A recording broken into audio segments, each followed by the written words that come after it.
ঈদ মানে তো আসলে আনন্দ। ঈদ অর্থ আনন্দটা আমরা সবার মাঝে ভাগাভাগি করে নিতে চাই। আল্লাহ তাআলা কোরআনুল কারীমের মধ্যে বলছেন, লা ইয়ানালাল্লাহু লুহুমুহা ওয়ালা দিমাহুহা ওয়ালাকিন ইয়ানালুহু তাকওয়া মিনকুম ওয়া কাযালিকা নাজিজিল মুমিনিন। আমরা যে পশুটা কুরবানি দিব, আমাদের পশুর রক্ত, গোশত, চামড়া কিছুই আল্লাহ তাআলার কাছে পৌঁছাবে না। শুধুমাত্র আল্লাহর কাছে পৌঁছাবে তাকওয়া। অর্থাৎ এই পশু কুরবানির মাধ্যমে আমাদের অন্তরের যে পশু আছে, এই পশুকে কুরবানি দিতে হবে। আর আমাদের প্রতিবেশীদের মধ্যে কেউ যেন অনাহারে না থাকে।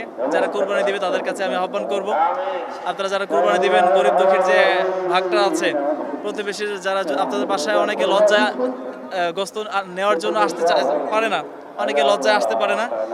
যারা কুরবানি দিবেন, বিত্তবান যারা আছেন, আমি তাদেরকে আহ্বান করব, তারা যেন ওই সকল দরিদ্র অসহায় মানুষদের বাসায় বাসায় গিয়ে গোশত পৌঁছে দিয়ে আসে। আর এদের এই আনন্দটা যেন সকলে ভাগাভাগি করে নিতে পারে, কেউ যেন অনাহারে না থাকে। এটা আমার দেশবাসীর প্রতি আহ্বান।